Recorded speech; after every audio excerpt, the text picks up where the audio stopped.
ఇంట్లో మర్చిపోకుండా ఈ 3 పనులను చేస్తే లక్ష్మీదేవి మీరు వెళ్ళమన్నా సరే వెళ్ళదు. అమ్మవారు మీ ఇంట్లో తిష్ట వేసుకొని కూర్చుంటుంది. ఏ ఇంట్లో అయినా సరే లక్ష్మీదేవి రాక కోసం ఎన్నో రకాల పూజలు చేస్తూ ఉంటారు. లక్ష్మీదేవి ఎప్పుడెప్పుడు వచ్చి మన ఇంట్లో తిష్ట వేసుకొని కూర్చుంటుందా అని ఎదురు చూస్తూ ఉంటాము. అమ్మవారి రాక కోసం 1000 కన్నులతో ఎదురు చూస్తూ ఉంటాము. అమ్మవారు ఇంట్లోకి వచ్చి తిష్ట వేసుకొని కూర్చోవాలి అంటే పొరపాటున కూడా కొన్ని పనులు చేయకూడదు. అలానే ఈ 3 పనులు చేస్తే ఇక అమ్మవారు మన ఇంట్లోకి వచ్చి తిష్ట వేసుకొని కూర్చోవటమే కాదు, ఇంట్లో డబ్బుల వర్షాన్ని కురిపిస్తారు. సంపదకి ఆది దేవత అయిన లక్ష్మీదేవి అనుగ్రహం ఉంటే జీవితంలో అసలు డబ్బు సమస్యే ఉండదు. అలా డబ్బు సమస్య లేకుండా ఉండాలి అంటే లక్ష్మీదేవి అనుగ్రహం పొందాలి. అమ్మవారు ఇంట్లో తిష్ట వేసుకొని కూర్చోవాలి. అలా లక్ష్మీదేవి అనుగ్రహం పొంది ఇంట్లో అమ్మవారు తిష్ట వేసుకొని కూర్చోవాలి అంటే పొరపాటున కూడా భోజనం చేసే సమయంలో కొన్ని తప్పులు చేయకూడదు. కొన్ని నియమనిష్టలు తప్పకుండా పాటించాలి. అన్నం లక్ష్మీదేవితో పాటు అన్నపూర్ణాదేవికి చాలా ఇష్టం. అన్నపూర్ణాదేవితో అన్నాన్ని పోలుస్తూ ఉంటాము. అన్నం అంటే అన్నపూర్ణాదేవితో సమానం. ఆ అన్నాన్ని తినే సమయంలో కొన్ని నియమనిష్టలు పూజించాలి, కొన్ని నియమనిష్టలు పాటించాలి అని శాస్త్రం చెబుతుంది. కొన్ని నియమనిష్టలు పాటించటం వల్ల ఖచ్చితంగా లక్ష్మీదేవి ఇంట్లో నుండి వెళ్ళమన్నా వెళ్ళదు, తిష్ట వేసుకొని కూర్చుంటుంది, ఇంట్లో సిరి సంపదలను కురిపిస్తుంది అని శాస్త్రం చెబుతుంది. అన్నం తినే సమయంలో కుటుంబ సభ్యులు అందరూ కలిసి ఒకే చోటు కూర్చొని భోజనం చేయాలి. అలా చేస్తే లక్ష్మీదేవి సంతోషంతో ఇంట్లోనే ఉంటుంది. అన్నం తిన్న తరువాత మర్చిపోకుండా మీరు ప్లేట్లో చేయిని కడగకూడదు. మర్చిపోయి కూడా ప్లేట్లో చేయిని కడగకూడదు. అన్నం తినడం పూర్తయిన తరువాత మనం బయటికి వెళ్ళి చేతిని కడుక్కొని రావాలి. అంతేకాదు, అన్నం తినే సమయంలో కింద అన్నాన్ని పడకుండా చూసుకోవాలి. అన్నము కూరలు వృధా కాకుండా చూసుకోవాలి. అలానే రాత్రి సమయంలో అన్నాన్ని ఎంత తొందరగా తింటే అంత మంచిది. ఎక్కువ రాత్రి సమయంలో అన్నం తినటం వల్ల ఇంట్లో జ్యేష్ఠాదేవి తిష్ట వేసుకొని కూర్చుంటుంది.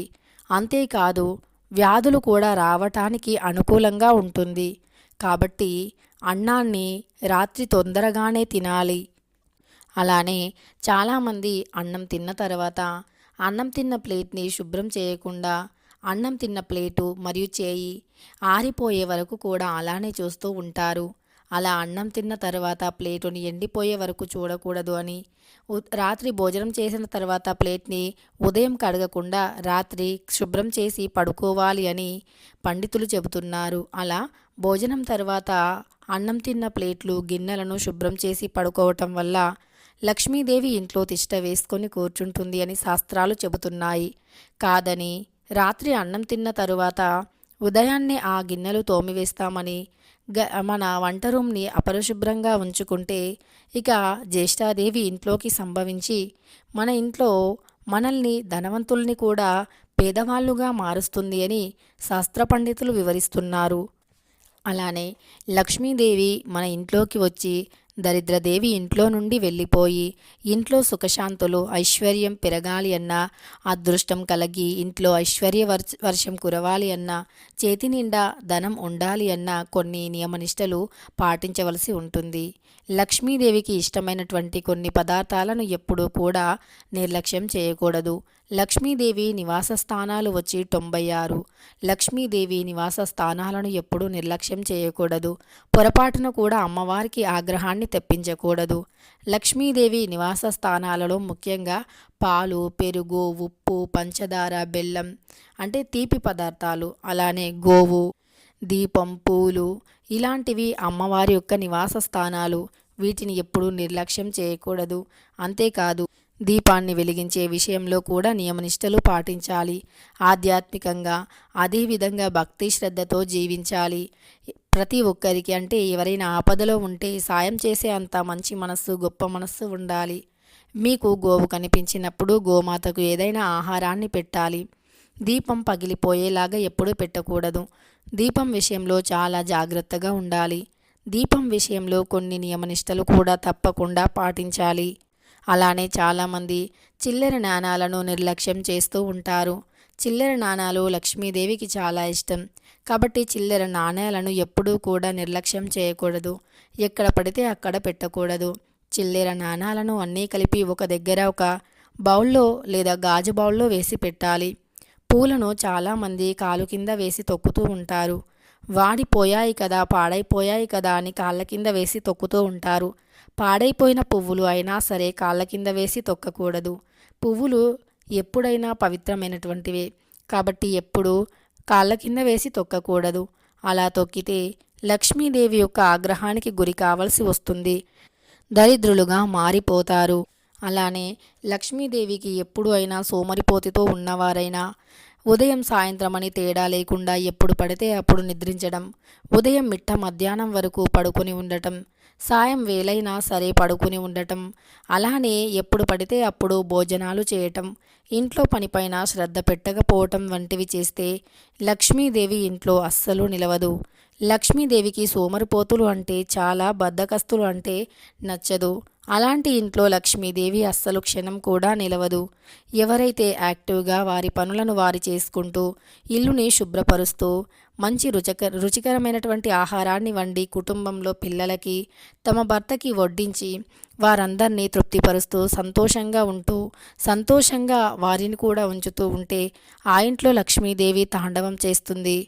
అలానే చీటికి మాటికి గొడవలు పెట్టుకున్నా లేదా ఆడవాళ్ళు అసంతృప్తిగా ఉన్నా, ప్రతినిత్యము ఆడవాళ్ళు కన్నీరు పెట్టినా అలాంటి ఇంట్లో లక్ష్మీదేవి నివసించదు.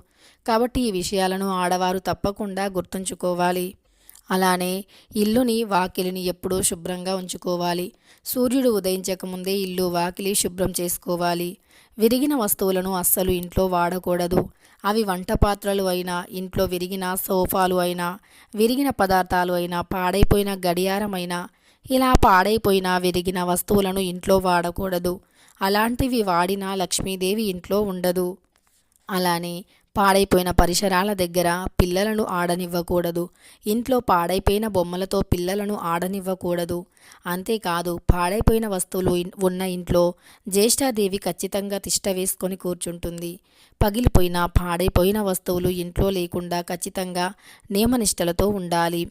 ఖచ్చితంగా మీరు ఈ విషయంలో శ్రద్ధ తీసుకోవలసిందే. అలానే ఇంట్లో బూజు వంటివి లేకుండా ఎప్పటికీ అప్పుడు శుభ్రం చేస్తూ ఉండాలి.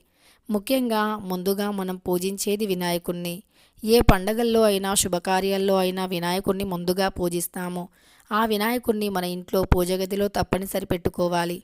వినాయకుని ఫోటోని అనునిత్యము ఉదయం నిద్రలేచి ఇల్లు వాకిలి శుభ్రం చేసి తలంటు స్నానం చేశాక వినాయకుణ్ణి భక్తి శ్రద్ధలతో పూజించాలి.